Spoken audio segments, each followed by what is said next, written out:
Welcome to Fitness Fridays on the Construction Life podcast, brought to you by Pure Motivation Fitness and myself, Coach Dimitri, your go-to expert for building strength, energy, and a blueprint for mindset. With over 29 years of body type training experience, coaching men and women to unlock their peak performance, I cut through the noise to give you the real, no BS strategies that will fit your lifestyle, whether you're on the job site or hitting the gym. No gimmicks, no fluff, just science-based back fitness, motivation, and the tools you need to perform at your best. Stay tuned because you're about to change the way you think about your health, performance, and mindset. Are you ready to kick it? Let's go.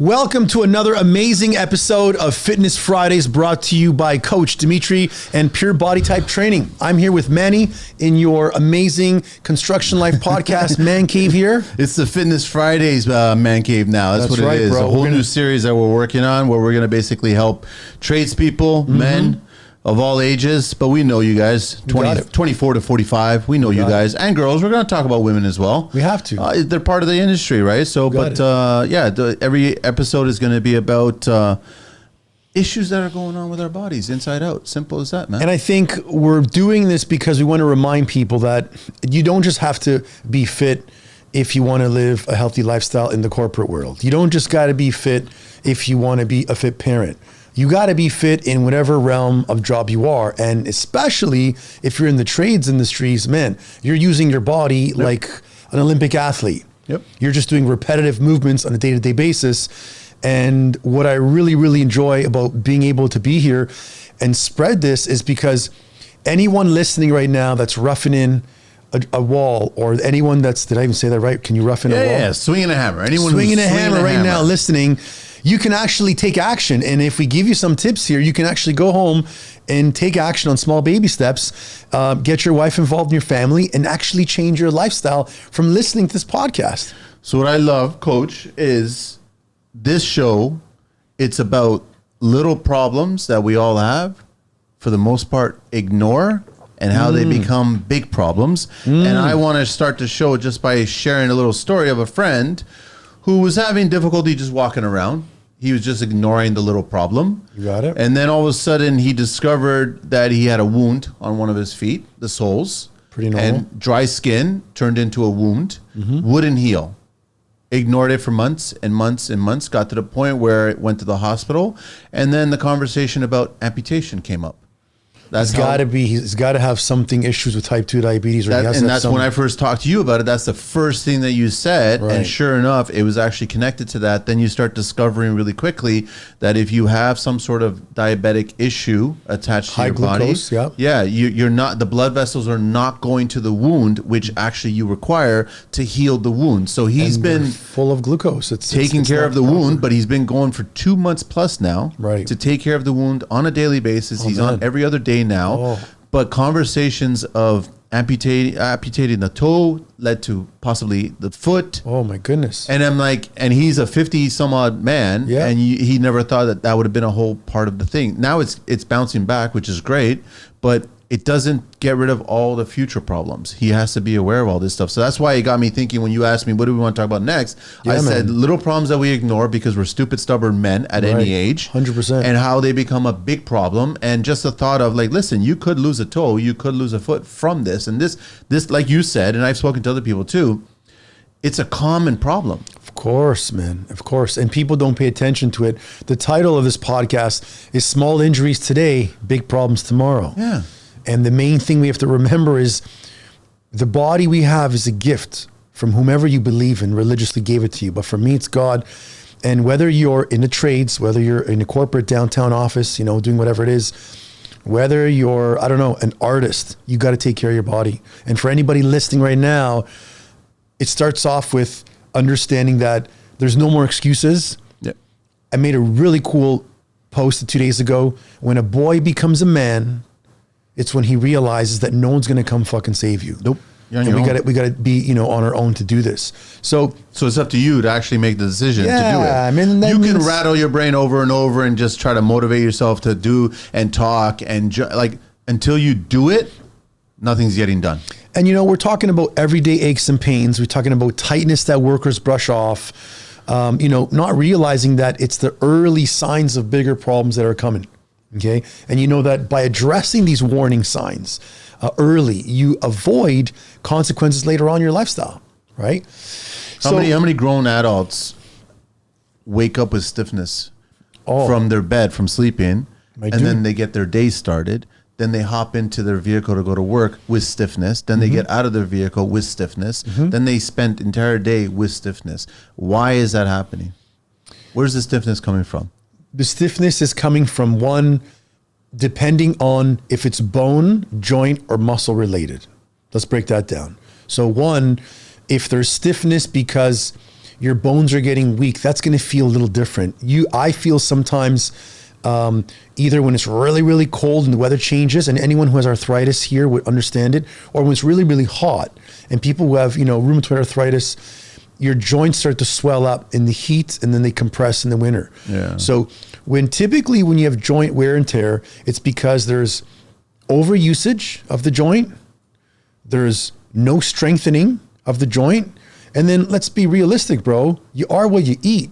Yep. So if you keep eating shit and you're putting shit in your body, and you start off with breakfast, which is processed, you know, egg McMuffin, fake cheese, maybe it's an egg and a bun that's fucking garbage with a coffee triple, then your next thing is a patty from the coffee truck, and then the next thing is if you're eating constant garbage food, now you have inflammatory markers happening in your body. So your body's trying to get healthier, and some men don't even get the proper vitamin C they need in a day, because the only vegetable they have is when they go home at night and the wife makes them a dinner. So the stiffness, and you get this inflammation going on, it's just contributing to this. It's making it worse. Well, it is. And also you got to think of this, when you have a muscle, like let's look at ankles and knees. Okay. If someone's not doing leg extensions and they're working on the anterior part of the leg, the front part of the quad, the four quadriceps muscles, if they're not doing any quad dominant movements, leg extensions, squats, lunges, you're not protecting the front shield of the thigh. If you're not doing no Romanian deadlifts, no leg curls, no balance work, the backside of your leg is getting weak. So now when you have this beautiful, you know, femur, then you got your patella, and you got your knee joint, and you got your tibula and fibula, you have these bones that are supposed to move every day in perfect alignment, but then you got these tendons and ligaments which attach to them that are saying, yo, I'm getting weaker. It's like you're a piece of steel, I'm a piece of steel, in between us we got a ligament. Well, if you're not strengthening that bloody ligament by doing balance movements, it will get weaker. It's gonna get weaker. So then you have inflammation occurring there, and then you have sudden movement where you wake up, you get down, you go down a flight of stairs, you go to work, you're picking up heavy shit, you're bending over, you're not doing it properly. That area now is inflamed. It's saying you're not helping me out. But the inflammation is coming from you're not using it. You're not using it, it's strained and now. then you use it at one point, Yep. but you've used too much of it. You either use too much of it too quickly in one and then shot. that's the inflammation. Or like, look at me right now. I told you when I walked in here, I'm limping. You're like, why are you limping for, bro? So last Sunday, went to a basketball tournament with my son. In between quarters, me and these little kids were shooting. I'm doing some cool moves. No pain, bro. I know my body, like a T. Monday morning, I wake up, and then all of a sudden, I got pain in the medial side of my ankle. I'm like, okay, this is fucking bullshit. So I took an Advil. My rule is, if you're going to take a little bit of anti-inflammatory the first 24 hours, you're okay. But after 24 hours, bro, if your body's bugging you, it's a signal. There's something. And the beauty of the human body is the body has, nerves and sensories that say, hey, something's wrong here. So what do I do Tuesday? I go to my doctor right away. He's like, you again? I'm like, yeah. He's like, what are we doing now? Where are we ultrasounding? Where are we x-raying? I'm like, left ankle. He's like, why? I got pain. He's like, are you sure? I'm like, yes, let's get it done. We got the OHIP system. So I get it done. I go, I get the ultrasound with the lady who's all grumpy, didn't want to fucking talk to me. She's like, and then the next day I get my results, and then boom, at least I know I have a strained, I didn't even know there's a deltoid tendon in your ankle. Deltoid is the shoulder. So what did you do? You just overextended that one tendon? It could have been probably, okay. Because when I train, I do a proper movement prep warm-up, which goes through ankles, knees, hips, and all. It could have been something that I did that day, or I stepped a little weird, but I took action to go get a diagnosis of an image. Yeah. And the problem is dudes driving, listening, hammering right now have been having pain for fucking years. They ignore it. They ignore it. I ask guys the sometimes. worst thing you can do. Do you know your testosterone level? No. Have you got an ultrasound? It's like, oh, I'm going to go one day. Fools, go get it done. At least now I got some kind of imagery done. I can now start with my RICE method, rest, ice, compress, elevation. I can take some anti-inflammatories. I'm seeing my physio, Mike Dadio, and I'm going to start wrapping my foot. Like, look how many things I'm going to do. I'm going to buy kineso tape and wrap it properly. I'm going to be icing it 3 times a day. I'm not going to train legs. I'll train upper body. But I'm taking care of it right away. That way it doesn't get worse. And most injuries, with tightness and stiffness or minor discomfort, they're ignored. And it's like a pinched nerve. You're lifting up drywall. You're always lifting up drywall. You're always lifting up drywall. Well, dude, if you don't fix that, you may tear a rotator cuff. Then you can't go work for your family. Then you're going to basically put more strain on a secondary or another element. Then makes the foot becomes a thigh problem or quad problem, then it becomes a lower back problem. Exactly, right? So what you're referring to is when you could have just, like you said, diagnosed it, isolate that shit, and then isolate it. But then you also mentioned in the isolation factor of everything, you still are planning on doing the exercises on the other parts of the body that are not affected by that. Of course. Because there are other parts of the body that are not affected by that. You're not going to completely shut down your routine to keep things going just because your ankle's gone, or if your wrist is gone, or if your whatever, your shoulder. You got to figure out how you can work around it while it heals. Dude, one of my clients, Jim Emanuelidis, I call him the Greek freak if he's watching. What up, Jimmy? He tore his bicep. Not in our gym. I think it was him grabbing something quickly. I've 2 or 3 guys that I've met torn their bicep. Tore him like right up to the shoulder, bro. And he was a fit dude, but I guess somehow he grabbed something really heavy. He didn't prepare for it. He didn't brace for it. He tore it. He bought training. He's always been bought training with us. And he goes, what do I do now? I go, well, you gotten everything pinned up. You're good. You're in a sling. Yeah. Okay, come to the gym. He's like, what do you mean? I go, well, let's train your fucking left arm. Let's train your legs. Let's have you doing leg extensions, braced 1-arm lunges, 1-arm rows, 1-arm presses. And he thought, like, shouldn't I take time to wait? Because his doctors always say, don't do nothing. Wait at home. Don't train. Let it heal. Well, the brain, the nervous system, the the neurological sensory highway between damaged bicep to fresh bicep to brain is still alive. So when you go to the gym and you're doing bicep curls your left-hand side, it's assisting? It's assisting. It's connected. It really? Of course, bro. Because Sam A., another client of mine who comes to our club, he's got a long last name, I can't pronounce it, but he tore his bicep too. And I said to him, bro, how'd you fucking tear the bicep? That he just joined, I think it was a month later. And he's been here with us for like a year now. And he goes, I went to grab something really quickly and boom, it tore. So I said to him, well, same thing. You're gonna have to come train. And he's like, really? In the sling, left hand, working out the other areas, training your legs builds up the other areas. And what you were talking about was the pain moving up the body. Yeah. So when your knee hurts, it's probably because of the joint above and below, which are not balanced, which means your hip and your ankle aren't working properly. So something's imbalanced, right? If your elbow's hurting, it's typically due to an overpowering forearm flexors or extensors or bicep and tricep. And where do all skinny guys get injured? Tennis elbow. You're looking at one. I got PRP injections twice in my elbow through Dr. Gallia because strong biceps, strong triceps, strong shoulders, my forearms are going to be as strong as they are. Other than grabbing a barbell and hanging from barbells all my life, I don't really do the forearm flexion extension. Think about it. Bodybuilder, gym owner, personal trainer. But to me, I'm a strong, like if you're deadlifting 350 pounds, you're already kind without straps, your hands are good. My calluses can prove them. Yeah. But because I never done that, I created a deficiency, a muscular imbalance. Look at soccer players. They'll always come to me with knee issues. Well, why do you think? They're quadricep dominant. Their hamstrings are fucking tiny. They're always running and kicking and they're using the quad dominant part. Look at people who fall. Usually got no ass and no fucking hamstrings. Yeah. They got no grip strength, seniors. If you have grip strength, if you have strong grip strength, your life expectancy, I think, according to Dr. Piatia, don't quote me on this, but it was almost like a 10-year to 15-year increase if you just have the strength to hold yourself from a bar, even as a senior. Because if you can hold your body weight, typically when you go to full, you got to grab something. Okay. Or if you're a senior and when you go to senior homes, why do you think when you go to retirement homes, the fucking toilets are elevated by at least a half a foot? Yeah. Because they can't hinge. They can't push their hips back in balance. So they need to hold on to a railing or else they fall, right? So how do we get that core with the hand? How do we get that strength? That's all forearm. Well, the best way to do it, man, is lifting heavy objects and hanging is the best way to go. But not everyone, people go like, what am I going to hang? You know, well, you can go to fucking Amazon if you want to do this today and take action. You buy a chin-up bar. I bought one for my son. You hang it up, and thank God I listened to my wife. I put little pieces of foam and sock around the end so it doesn't fucking scrape the paint job, so your wife's not going to leave you. Once you put that there, you hold onto the bar, you take your toes off the ground, just hold. Another way is just grabbing dumbbells that are heavy, stand, hold on to them, do farmer carries and walk. Yeah. Right? But if you're not doing that, it's going to affect you. And then the earliest signs include limited range of motion, joint cracking, and then pain after resting.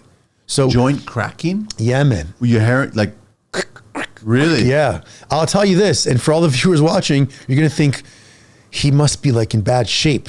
You got to remember something. When I train at my club sometimes and no one's there and I don't put music on and I do leg extensions. You're hearing a crack? Yeah, bro. Snap, crackle, pop? I hear a little really? I can feel the little but I don't have any pain. So when I went to the doctor, I'm like, bro, tell me what's going on. Do I need surgery? He goes, brother, you got to understand one thing. There's two types of pain you're going to have. There's going to be pain from you being strong and being able to move and have flexibility and strength and vitality and run and swim and bike. And then if you go to a certain degree like your sport, which is heavy lifting, you will slowly break down the bone and joint because you cannot sustain 80 to 90% of your 1RM max from 47 and on. You need drugs, bro. And I'm, again, natural guy, ectomorphic, different body type with you. You're a meso. Yeah. That's one area. And the second area, which is the worst one, is when you don't work out, you don't take care of your bones. And now you're fucking 47, 50 and your bone density is weaker than a woman's. Now you're fucked because now you're going to have long-term pain, which is going to be worse because the bone marrow is weak, the thickness of the bone, the tendons, the ligaments. Now you're trying to build it up at 50, which still can, but it's not the same. So the hearing the cracking sometimes is one thing. If it's cracking with pain, you got to tell yourself, right off the bat, for anyone listening is, what's my pain threshold? 0 to 5. There should be no one listening today saying, oh, he's right, my back hurts. There's, oh, you know what, my shoulder. They should be saying, oh, he's right, my back hurts on a scale 4 to 5. Now we're getting closer. If you say, how you doing, Manny? And you're like, oh, my back hurts. Oh, what happened? Oh, I got injured. Oh, what are you doing about it? Oh, I'm seeing this. The most important thing is, what's your pain threshold? 0 to 5. It's a 4. Okay. Now we know it's a fucking 4. Do some therapy, ice it, take some medication. A week later, where's your number at? It's around 3. Now we gauge it. That's super important because people will overconsume medication because they think it's going to fucking help. That's why after 3-4 days, Advil I don't even take because all I'm doing is I'm tricking my body. Yeah, the medication is masking. That's it. First 24 to 78 hours, your body's in inflammation. Ibuprofen is going to help out. But after 3 months, 2 months, bro, all you're doing is getting your body used to that. And just like a type 2 diabetic, when you become insulin resistant, you become resistant to the medication. Now you need to go to your doctor and give me some fucking prescribed shit. And now this is where people go down the list of whether you're a tradesperson or a corporate guy where you get fucking hooked on medication. It's dependency at that point. Yes. Why do you want to be dependent on anything when you actually should solve the injury from it becoming escalating? That's all it is. So people need to understand, like if your knees feel fine during the day, but they ache in the morning, when you get out of bed, that's not normal. Like as we get older, you will feel some creaks. Like when I step out of bed, my Achilles tendons for the last 2 weeks, boom, it's like they say, hey buddy, we're here. And I can feel them. They're just tight? They feel tight. So again, what am I doing? I'm doing some ankle movement prep. I do a few squats. I extend my legs. I feel better. But if that pain persists throughout the whole day, there's a dysfunction, either structurally with the body's mechanic and bones, or from a muscular point where it's spasm. So you may have a guy who was working all day and was doing a lot of shit with his right hand and picking up shit with his right hand and drilling with his right hand. And again, people in the trades, 10 years of screw driving with one arm and not saying, you know what, I'm going to change it up and go one each. I know it sounds crazy, but you develop repetitive stress syndrome. Of course you do. So if that's going to continuously happen, then you're going to say, okay, you know what, I have a pain in my back. It feels like a little bit of a knot, but I'm just going to let it go. Bro, that's not a bone issue, first of all. Second of all, it's not a tear in the tendon or the muscle. It's a spasm. So now think of a fucking spider web, and a nice clean spider web with all the lines going certain directions. And then I take my finger and I squeeze a little bit in the middle. And now that bit in the middle is all tangled up. A knot. Knot. And what do muscles do? They contract, and they also relax. But when something's in fucking spasm, it's holding. So now you have this beautiful back, spine in the middle, latissimus dorsi, rhomboids, trapezius, this beautiful body, but the human is doing one at a time. So that part starts getting knotty. They don't go home and stretch. They don't stretch midday during their lunchtime. Now that knot becomes worse. So now when that knot's getting tighter, it's gonna say, hey, Traps, I know you're atop of me. I'm fucking tight. Every time you do that hammer thing, I'm gonna pull you a little bit down because I'm a little bit weak. So now you have strain in another area. So the spasm does the knot grow? Gets worse. The knot can get worse. The knot can get to the point where it's so tight that now becomes nerve related. So I would say in the industry, that's probably the number one issue. People have a lot of lower back knots, stiffness. And unfortunately, you already said it, it's taken care of by medication. Worst way. As a chronic.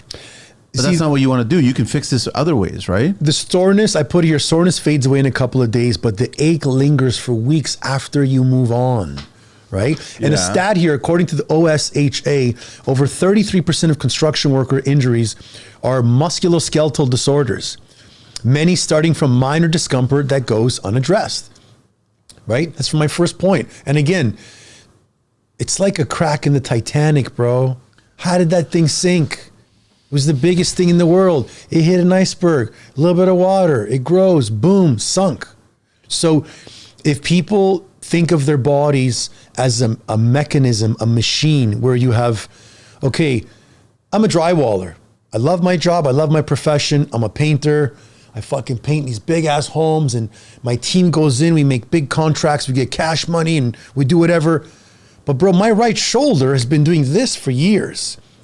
So that movement of this movement right here isn't even doing what this muscle's supposed to do. It's not designed. Your body's not designed. The shoulder was designed to either come from a lateral movement from here. It was designed to either work the rear deltoid or to press anterior, right? So if you're not doing a little bit of this, a little bit to the side, a little bit to the rear, you got this deltoid of muscle that's strapped over the shoulder, the most beautiful joint. And because you're not working it now, there's three main guys, anterior, lateral, and posterior. Let's say the lateral and the posterior never get worked because tradespeople and in general do anterior movements. Yeah. So now over time, this guy's doing this. His anterior deltoid is so fucking strong and so tight because he's doing so much movement that one day he hears pop and he goes, what the fuck happened? I tore one of my rotator cuff muscles. Why? Because you haven't done nothing with them.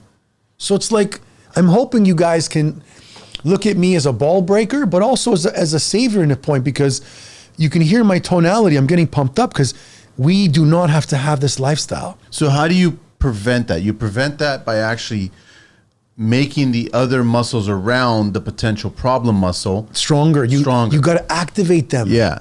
That's how you prevent the injury from getting worse. Because if you're not activating all the muscles in the planes of movement that God made us to do, that goes back to a few episodes we talked about functional training, which is the planes of motion. Vertical press, vertical pull. This right here takes care of way different muscle groups than a horizontal push and a horizontal pull. Yeah. My rear deltoids get a lot of movement from the pull from here, and the pull from here. So that's what happens. No, Like I you get said, it. you I need totally to work agree. the other opposing muscle groups. And in the lifestyle that people live, they don't do those things. So all their muscles know is I'm twisting, I'm lifting, and I'm pushing. That's it. So it's a big imbalance. Another thing I want to talk about here is the construction lifestyle. High wear, low care. Okay, what do I mean by that? What do you mean by that? I mean that construction workers are physical powerhouses. I've met some fucking bricklayers in my time, some good old Italian guys, Portuguese guys coming into my gym. bulldogs. Bro, they're like 61 years old, 55 years old, 70 years old. Their fingers are thick, little traps, they're strong guys. But the physical labor is going to wear down on you if you're not actively taking care of your body outside of work. So that's why construction workers in the trade need to recognize, yeah, we're more active than the dude who's sitting at the desk all day. He's sitting in a desk, his spine's not getting movement, his hip flexors are totally not working at all. He's got no circulation going to his leg, and I'm moving and hustling all day. Great. But at the end of the day, because you're a bricklayer picking up shit overly, you're putting stress onto the body, right? You're in settings where you're smelling tar when they're doing asphalt in the ground. You're working in settings where there's dust. And if you're not wearing a mask, you're inhaling all that shit. And a lot of young guys are like, oh, don't worry, I don't need it. They're Superman. I know. I get it. Right? So we want to make sure we do that. But then they go to sleep and then they wake up and they're full of stiffness everywhere. Yep. And That's just a recipe for problems. So one of the issues is repetitive movements and posture on site cause serious imbalances over time, like we talked about. And the imbalances over time are what make this a problem. It's not like you're supposed to get injured. You're supposed to get hurt in life. And when you do get hurt, our body's mechanism is like a car sensor that says, yo, I got tingling in my ankle. Do something about it. Yeah. But as a grown man, and I'm not speaking to women here, I'm talking to men, when you're so fucking stubborn and you're so ego-centered with your brain that you do not want to go to a doctor or take 3 hours out of your day. I don't give a shit if you need to make up the money. Tell your boss, listen, I love you. I got to check my ankle out. I'm going to come in Sunday and do 3 hours extra. Please don't dock my pay. Yeah. But when you take that time to go get checked out and get imaging, then you can come to a guy like me and say, here's my piece of paper. Boom. I can design a program for you to do at home, in the gym, give you suggestions and make things better, right? Another point is being active for work isn't the same as training to build resilience. it's two different actions. And even though you're swinging a hammer every day and you're hitting something hard, it doesn't replace the benefits of doing a seated row. Yeah. Some guys are like, bro, you don't know. I work construction all day. I rough in basements and I'm like, I get it, sir. Please don't get me wrong. The repetitive action though. It's not making anything stronger. No. And half the time they're not using their legs as much as they are upper body. What it's really doing, as you mentioned earlier, it's just a time capsule, right? Mm-hmm. It's just a matter of time before you injure something as a result of repeatedly doing the exact same action and not factoring in the rest of the actions around that one action. It's like a strong upper body is not going to save you from low back pain or hamstring tears. It's not. It's going to happen. 100%. And a little quote that I put here today was, you take care of your tools, your truck, and your gear. Why not your body? Right? Well, that's the ego male mindset bullshit, right? They just they'll take care of their tools, their truck, and their gear, but then they'll ignore their body, the one tool that's the most important. Because if your body falls apart, you can't use your tools, your truck, your gear. Yep. Like you know the quote, right? Everyone's got 1,000 problems until they have one problem, which is their health. Their health. Then they only have one problem. That's it. I got stats here because I want to make sure the guys listening are not going to think I'm just some trainer that's on a vengeance. No, they're not going to think that. The Canadian Center for Occupational Health reports that construction workers are twice as likely to suffer from chronic back pain and knee pain compared to other professions. We see it. I see it all the time. So I think there should be a little bit more education from the companies who employ. I feel like I'm going to hit the big construction companies on Monday with educational emails, because you could either give your employees a little bit more of a raise, which they probably would love right away, or say, you know what, I'm going to cover you for a portion of a gym membership, or I'm going to cover you for a portion of great idea. Instead of giving them Ozempic. Ozempic or fucking, you're going to buy this guy a pickup truck. You know that, right? Do you know that? Which the companies are doing them now? The union, you get Ozempic. Oh, really? Oh, you didn't know that? Fucked. I didn't know that. It's part of the union.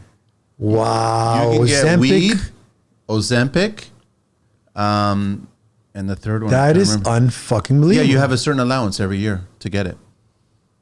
Isn't that sickening? See, this is stupid now because this is where unions, again, they're keeping their people glued in and I know, but it's stupid. And brainwashed. They should be getting you, right, telling them right, what to do to get rid of these two, chronic and knee pain. Chronic back and knee pain. Because again, guys that are going to be type 2 diabetics listening and be like, oh, well, it's the doctor said to take it, GLP-1. But if you do it the proper way, you're not going to have all the issues with loss of lean mass, gastrointestinal issues. And also you're not taking a product where the 0.25 milligram recommendation of Ozempic, because me and my wife did a big research on this. I just found she's the third type 1. I just found the third one. What is the third one? Viagra. Oh, wow. Fuck, guys. As much as I want to say, hit the Viagra up, I would say, come on, man, do some pelvic thrusts, do some lying back hip thrusters. So instead of making the worker healthier, here's some medication. But again, are they paying for it? So it's part of their union dues. And right? they get it prescribed for free, or they got to pay for it?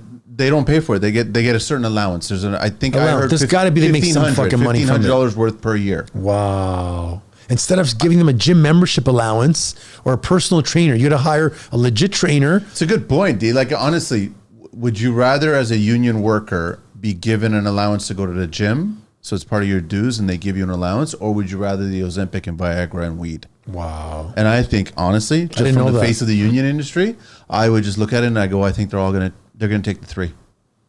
They won't take the gym membership.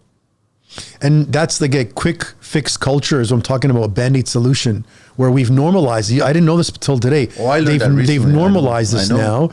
And painkillers, wraps, all these things are denial things. But right? You also know that specifically Ozempic and Viagra, they may help short-term in the beginning, but what they actually do is damage long-term. And this show's about that. And you got to keep taking it, bro. Yeah. That's the thing. But it's causing pain it's going to make it worse later on when you eventually do get off of it. Right. You'll be worse off. And here's the thing. We did research with my wife, Francesca, because she's a type 1, and the 0.25 milligram dosage. And there's a Dr. Tina Moore who really explained this to me so amazingly. She had a vial with red liquid, and she had a little syringe. Okay.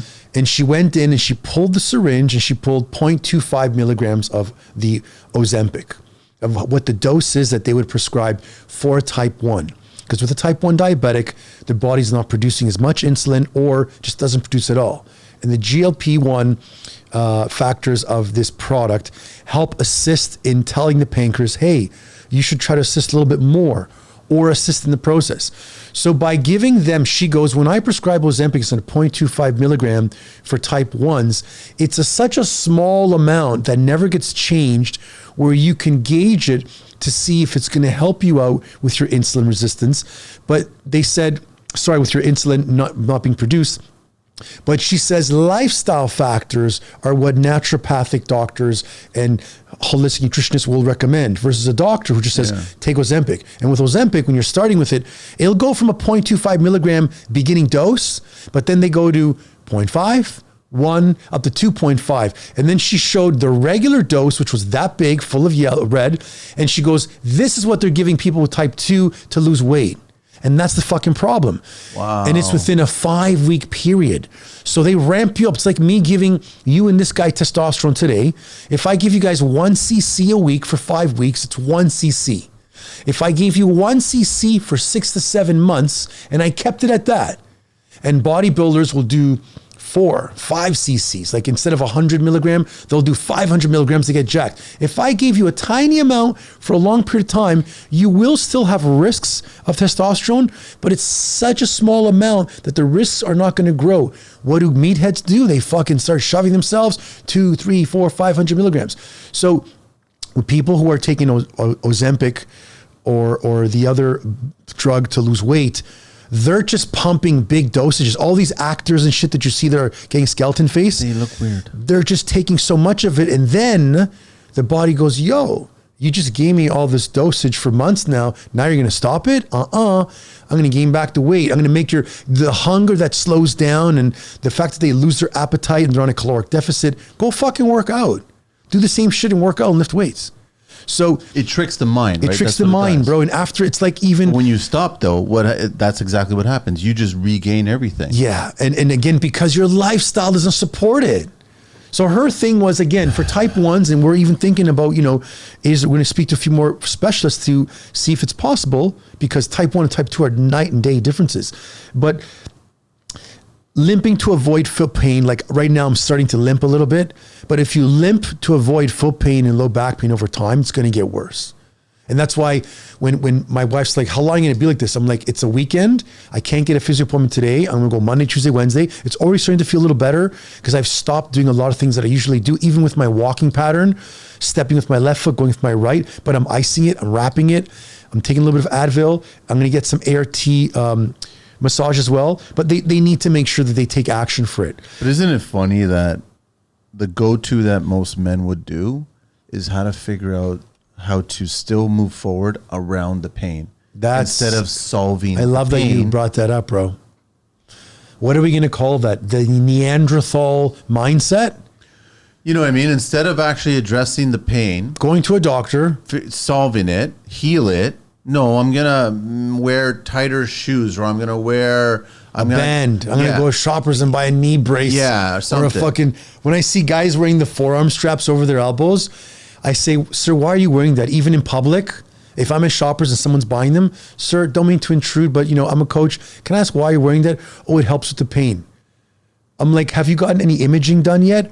Well, no, not really. But I heard that you wear that. It's like, bro, go fucking get an ultrasound to see if you got a tear, sprain, strain, then diagnose it. Heal. Don't be a Neanderthal and go around it. But that's what they do. The In the majority 9 of- months, it's going to be. So that leads me to my next point, bro. Prehab over rehab. Let's talk about Prehab prehab. over rehab? Okay. Fixing your body once is expensive. Yeah. Time, energy, resources, but then daily joint care, daily exercise, muscle activation is going to stay for a long-term life. And if people would only pay attention to prehab, meaning you do injury prevention, you don't wait for the pain to start. You don't listen to this podcast saying, you know what? I'm 26 right now.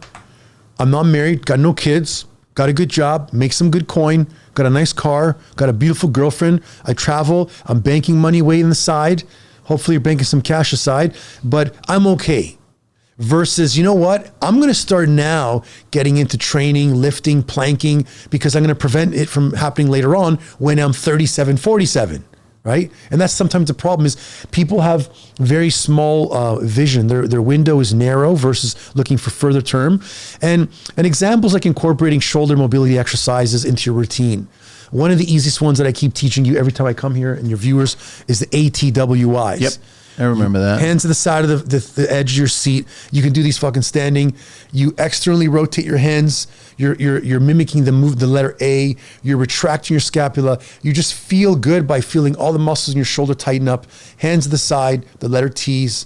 Hands into your side here, the letter W's, and then hands up high for the letter Y.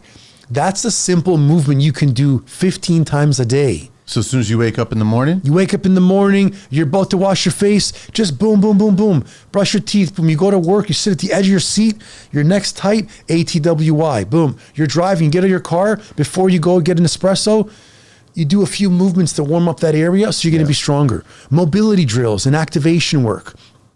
Like using bands to strengthen weak areas are very important.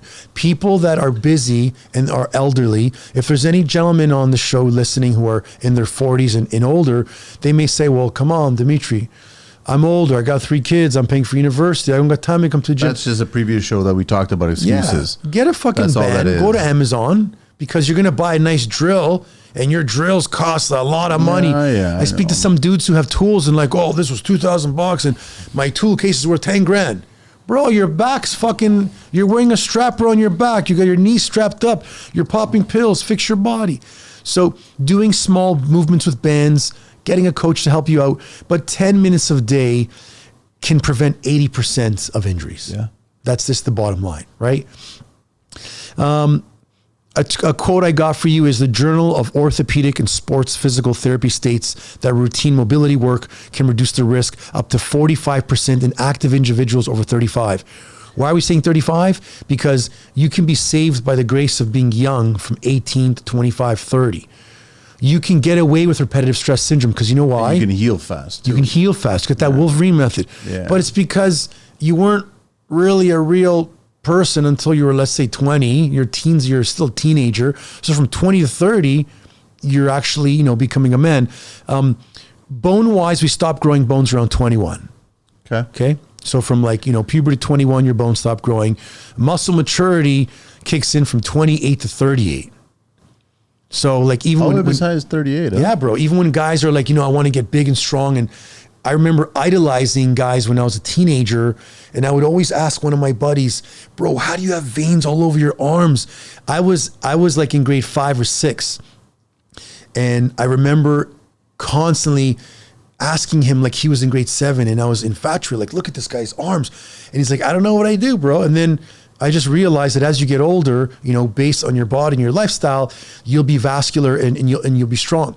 But until you reach 28, your body's still in growth mode. You can really build a physique up until your 40s, right?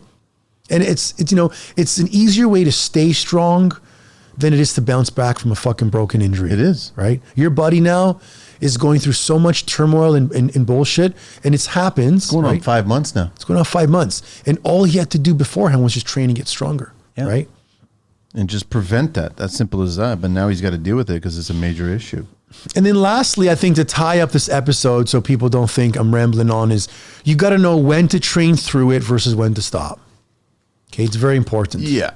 People, like you said earlier, there's ways around it, right? And if you speak to someone like you, they can guide you. Yeah, they can tell you understanding, pushing through your limits is good, but sometimes if it hurts you, knowing to know when to push and not reading your body for pain, discomfort. For example, muscle soreness after a workout and a sharp pain are two different things. Nerve pain is often going to be associated with a burning sensation. Nerve pain. So when I had my T6, T7 herniated disc, paresthetica neuralgia, that was what this amazing neurologist diagnosed me with. Paresthetica neuralgia. It's Latin for this big ass word, but he basically said to me, where your T6 and T7 vertebrae are, because of the fact that I constantly, like a fool in my office, was turning to the left to grab my phone. And I mentioned this when I first met you. Exactly. Remember? Because my desk was L-shaped. Yep. And I had my phone there. And I'm sitting to you here, when the phone ring, I'm talking to people, I would just twist my upper body, not my lower body. I would grab the phone, and then I would talk, and then I'd come back.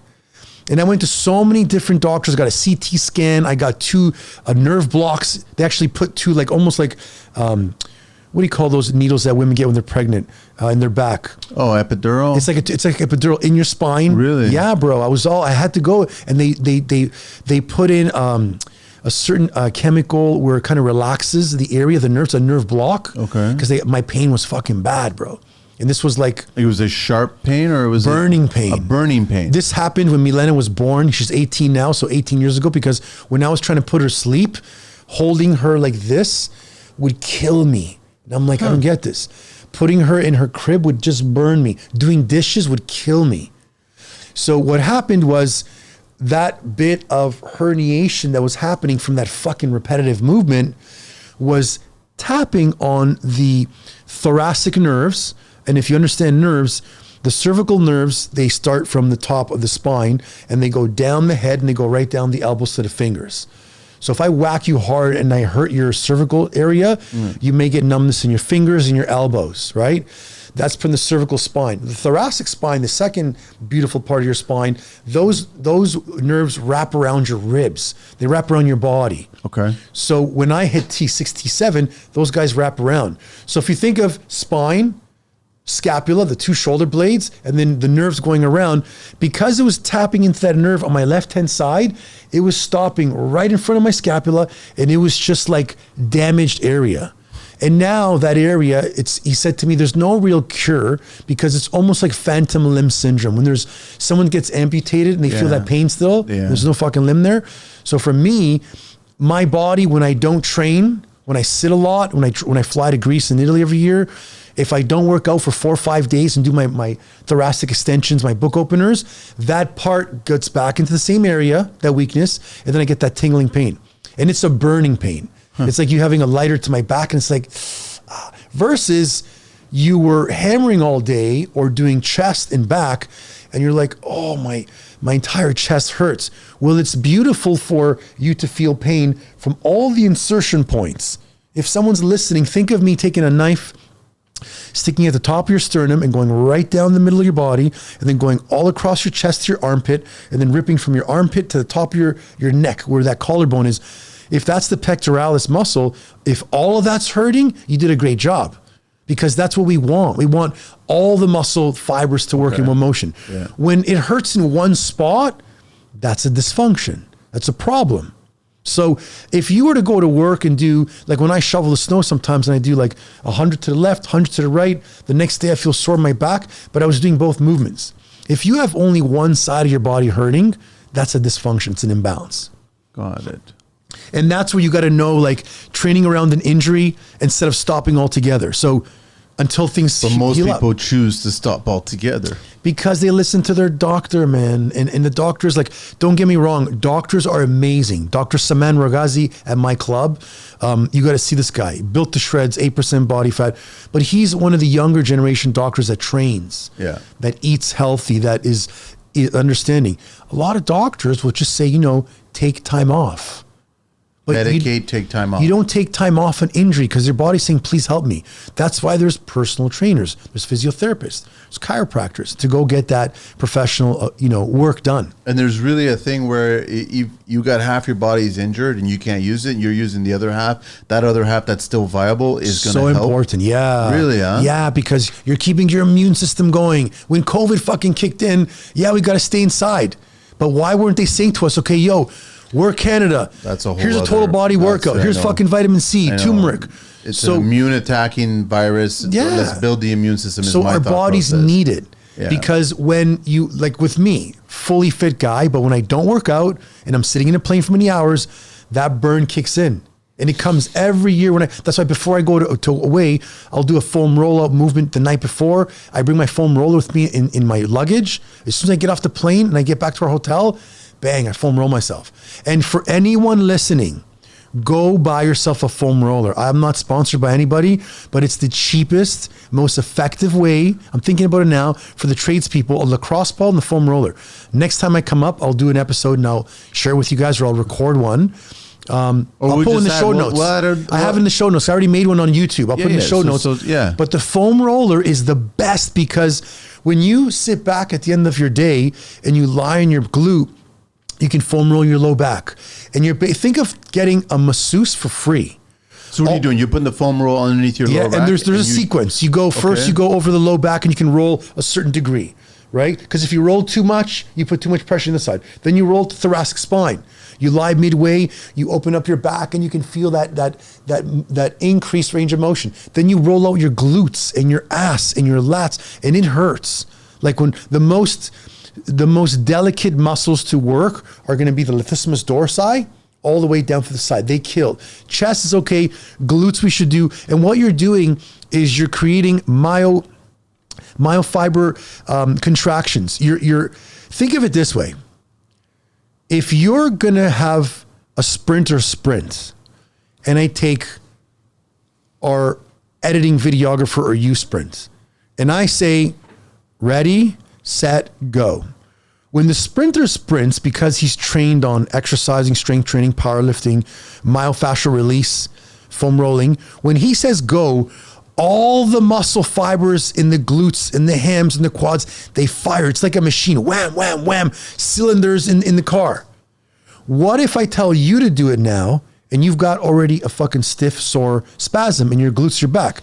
Now, when you say sprint or run or bend over, all the fibers are trying to go to work and they're like, whoa, this guy's not working. You pull the lever, you come a little tighter, the guy gets an injury. Yeah. So the foam roller is beautiful because you can lie on your back, roll yourself out. And when you feel that knot, you sit in the area, you take a little lacrosse ball, you put it on your back, and you literally sit there, put a sock in it. So take the ball, put it in a sock, because now you can take that sock and put it over my shoulder, I can go against the wall. And I can just push against the wall. Okay. Or when you're driving, if guys in the trades drive an hour here, an hour back, put the fucking ball behind your low back, put it in your spine, lean back into it, put it under your glute. If you got back pain, and while you're sitting, you got a little bit of that pressure because the spasm, the muscles are all in knots. Well, when you go to massage, what are they doing? They break up the knots. Breaking up the knots. Yeah. So the foam roller is going to help with that. The lacrosse ball is going to help with that. And then again, once you break up the knots and you make them unknotted, what do you got to do? You got to contract them. You got to strengthen them. You got to put weight on them to get them stronger. And you know, you can modify. And the injury won't come back. The stiffness won't come back. It won't, because now when it's about to come back, and think of a scaffold that's weak, it's going to crumble when there's things that are not supporting it properly. Yeah. But if you get your support system, you're good to go. And again, switching from high impact to low impact exercises can maintain fitness levels. So if someone says, listen, I'm injured, you can still continue training, just knowing how to train at a certain degree and level. And if you don't know, ask. Just ask someone, man. Ask, bro. The last quote I got here, the stat was, according to the American Council or the American College of Sports Medicine, proper load management reduces overuse injuries in working adults by 50%. And what that means is proper load management. Look at the word there, load management. Anyone on a job site picks up a barrel of wire, they pick up a barrel of supplies, they pick up bricks. They just pick it up. They don't think, okay, I'm picking up 50 bricks and moving them over there. So when I go there, I'm going to grab it. I'm going to bend my knees, push my hips out, arch my back, flex my stomach hard as if someone's taking a bat and they're going to fucking whack me in the midsection. And then before I lift it, I push down on my legs and exhale. So now it's like you're doing a deadlift. You're pressing down on the earth. You're doing 3B breathing, which is you're bracing before your breath, right? And then as you stand up with that piece of brick and you move to the side, your body's contracted. You can't get injured. Versus, let's just get this done. Bend over, grab it. The 3 inches of extension are from your lower lumbars, not your fucking legs. Yeah. Your wrists are taking the load. The twisting is half-ass.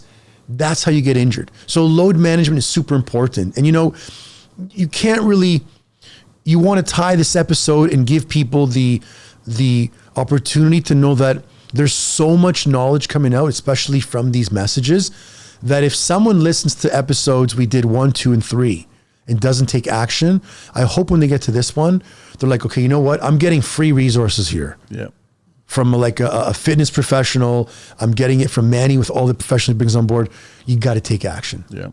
Right. And if you don't take action, I would always love to know as a wise man when I'm older, when I'm 90 and 110, that I don't want to have pain of regret. I want to have the pain of either saying, you know what, I tried everything, but maybe I never tried enough. I look at it this way, Coach. You got 2 lives that you could live. You could either live a life where you're recovering from injuries all the time, or you can live a life where you avoid injuries all the time. Yes. And I think the older you get and the more stubborn you are, you're going to be doing the reactive instead of the proactive. And you don't want to live a life like that. You want to be able to do whatever. So then if you have opportunities like lifting up your grandchild, like doing certain things in the garden. Yeah, I didn't even think about that. Like we're all going to get to be seniors, bro. Exactly. We're all going to get older. And I do, because I pay attention to seniors, and they obviously do move slower. They're cautious. And the whole falling thing is a major thing, and having some sort of strength resistance. If you're lucky, I've said it over and over on the show so many times, if you're lucky, you're going to be an old person. If you're lucky. If you're lucky. You right? hear that, bro? That's good. If you're lucky. If you're lucky, you're going to be an old person. And if you want to be an old person, it's a question of, do you want to be an old person with a bunch of injuries, or do you want to be an old person that's active? Right. Right? I don't want to recover from injuries all the time. I want to avoid injuries all the time. That's why we're doing these shows, because we want to help people. They're great. And for anyone listening, please do us a favor. Share this with friends and family. Share with people you know at the job site. When you're there, like literally say, guys, I'm going to be the leader. in your group or the crew of people you work with and say, yo, at lunchtime, I'm gonna send you guys a text message of this episode so you guys can hear it. Because people all respond to education different ways. Yep. Some people are visual, they need to visually watch this on YouTube, which I hope you guys will. They'll listen to it. Some people are like, you know what? I'm kinesthetic. Like, I heard it's great, but I want to go try it. I'm gonna actually go open up a YouTube or call Dimitri or try this out. And some people, they want to research it. They want to read it. They want to, do it. They want to say, is this guy like legit? Yeah. Is he a real coach? And do it. But if you can spread this out to people, it'll help you out. And then I always believe that the Spartan mentality that I wear in my wrist, the tattoo on my back, the tattoo that says happiness is a decision on my arm. I have a certain life. And like you said, if you're lucky to become 90, you're lucky to become senior. But there needs to be a point in time in our life where as men, we look ourselves in the mirror and we say, do I love this guy in front of me? And when I die and they say to me on my deathbed, this is the person I am, did I do as much as I could have? And I think if every man, forget women right now, we're not talking about women, because women have another place in our lives. And for any women listening in the trades world. We're not ignoring you. We're not dismissing you. Not at all. No. But we're talking about the men who are supposed to provide, protect, and be procreative for you, for the woman. If you do not have self-respect for yourself, the money you have means nothing. Because there's a builder who's coming to train with us this week. Beautiful man. He was one of my first founding members from 19 years ago. He's in his retirement now, and he's trained with us for almost 18 years. And for the last 4 or 5 years, he hasn't trained with us because he got a new home and he moved away. But now he reached out to me. He's 82 and he's dealing with balance issues. He's noticing that when he's walking, he's kind of leaning forward. And the minute he came into the gym and I helped him out with certain movements, he recognized that, bro, I'm 82. I'm not dead. And this guy's doing seated rows, he's standing up, he's doing all these movements, and now he's looking forward to a new world again at 82 versus calling it quits in your 30s or 40s. Right? Sitting in a chair, being in an inclined bed. Like there is an opportunity to be an active elderly person. 100%. And you know what? Because you're in the trades, you got to say, you know what? Because I'm in this industry, I got to take care of my body.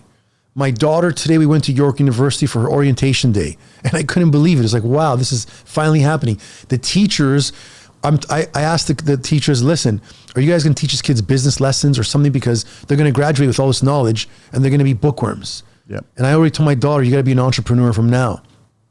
And they go, oh no, we actually have a course which teaches them about financing, about making sure that they exercise. And because they go artists and, animators and 3D people, they spend 7 hours without moving from a desk. Everything's drawing like electronical, right? And they have a talent. But a lot of these kids that they're seeing are becoming fucking overweight. They're gaining 25, 35 pounds in university. They're creating all these beautiful masterpieces. But bro, you're not working out. You can have a hard life later on. And she turned to me, she looked at me, she winked because she knew that all the shit that I'm saying to her, whether you're 12 years old, 18 or fucking 35, 40, you got to work out. Because every job we take is going to require some form of movement, some form of sedentary base, and some form of spasticity where you have to react quickly and do shit. And especially if you're carrying stuff and you're moving. Think about going up a ladder. I'll end this off with a little analogy. You're going up a ladder. I remember that when my electricians came in and were doing my lighting, bro, just to change this light bulb, you got to sit there and twist and hold. And I go to them, man, my shoulders are killing. And they're laughing at me because they look at this bodybuilder. He can't really twist. As you're going up that ladder and as you're going in a position where you're not grounded, you're not no base, you got one hand on, you're in a position where you're unorthodox position. Your spine is basically saying, please, let's work together to help you keep you strong. But that spine is not doing it in the proper situation, which should be on the floor, with a barbell, kettlebell, with a dumbbell, with a box. And we're giving ourselves the opportunities for getting injured far too early, and it's not needed. So what I love, this is a great one. I love this one. Small injuries today, big problems tomorrow, people. And I also want to let everybody know that as we wrap this one up, the next one, it doesn't matter how old you are, Doesn't matter how young, how old. Yeah, next middle, Friday, man, we're going to kill that one. You can start.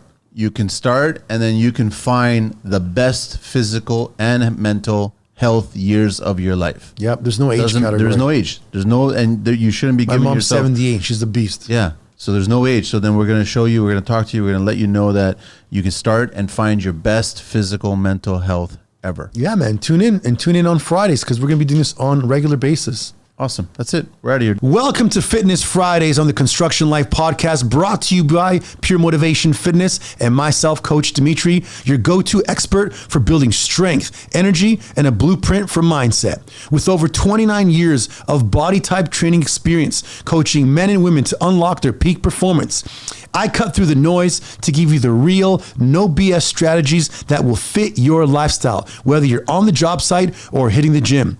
No gimmicks, no fluff, just science-based back fitness, motivation, and the tools you need to perform at your best. Stay tuned because you're about to change the way you think about your health, performance, and mindset. Are you ready to kick it? Let's go.